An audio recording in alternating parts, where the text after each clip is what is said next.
Hello friends, so welcome back on our channel pro MGK.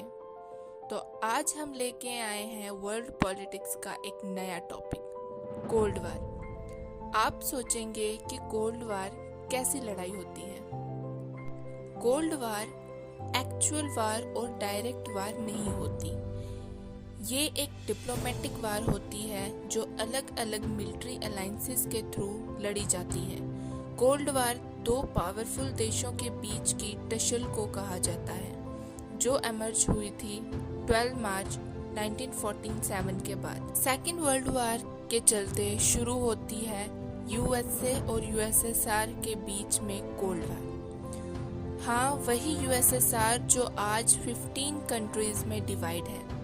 Armenia, Azerbaijan, Belarus, Estonia, Georgia, Kazakhstan, Kyrgyzstan, Latvia, Lithuania, Moldova, Russia, Tajikistan, Turkmenistan, Ukraine और Uzbekistan. Second world war तब and होती है जब USA atomic bomb drop करता है Japan की दो cities पर, हिरोशिमा और नागासाकी।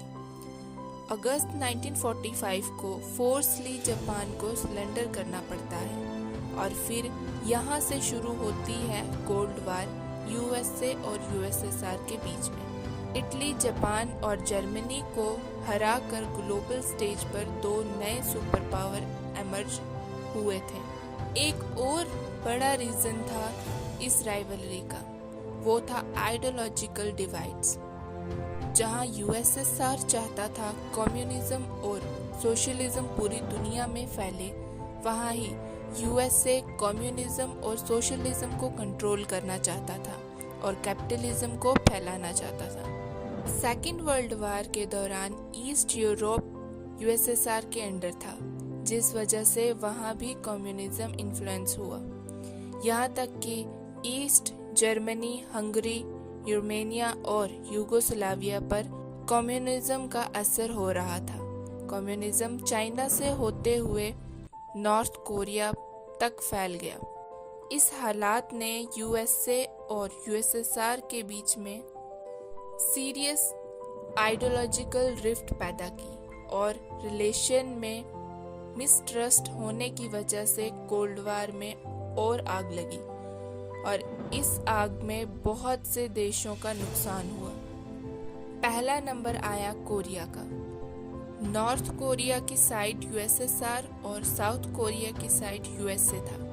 उसके बाद नॉर्थ और साउथ कोरिया में अलग अलग गवर्नमेंट बनी। नॉर्थ में कम्युनिज्म और साउथ में कैपिटलिज्म फैला। इसी तरह बर्लिन में भी 1958 से 1962 तक क्राइसिस रहे।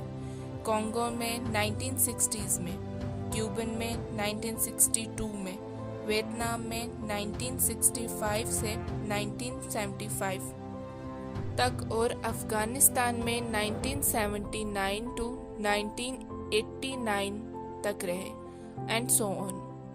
कोल्ड वार नाम पहली बार अमेरिकन फाइनेंसर बर्नार्ड बर्ज ने रखा था, जिसे वार ऑफ वर्ड्स और वार ऑफ आइडियोलॉजीज भी कहा जाता। अब सवाल उठता है कि कोल्ड वार खत्म कैसे हुई।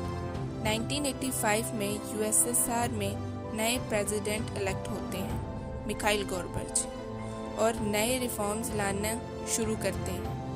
3 इम्पोर्टेंट रिफॉर्म्स को इंट्रोड्यूस करते हैं। फर्स्ट, पेरेस्ट्रोइका, जिसका मतलब है रिस्ट्रकिंग, ग्लासनोस्ट, जिसका मतलब है ओपननेस, और एस्कॉर्नी, जिसका मतलब है इम्प्रूविंग द इकोनॉमी। और इन रिफॉर्म्स के चलते बैलिस्टिक स्टेट्स जो थी वो कम्युनिस्ट रेजिम्स के अगेंस्ट हो गई, क्योंकि वो वेस्ट की ज़्यादा डेवलपमेंट और ग्रोथ से इन्फ्लुएंस थी, जिस वजह से सबसे पहले लातविया, एस्टोनिया और लिथुआनिया इंडिपेंडेंस डिक्लेयर हुए। उसके बाद धीरे धीरे सारा यूएसएसआर टूटता गया और 1991 में बोरिस येल्त्सिन की गवर्नमेंट में सोवियत यूनियन से रशिया डिक्लेयर किया गया। इस डिसइंटीग्रेशन में सोवियत यूनियन के अपने लूप होल्स रहे।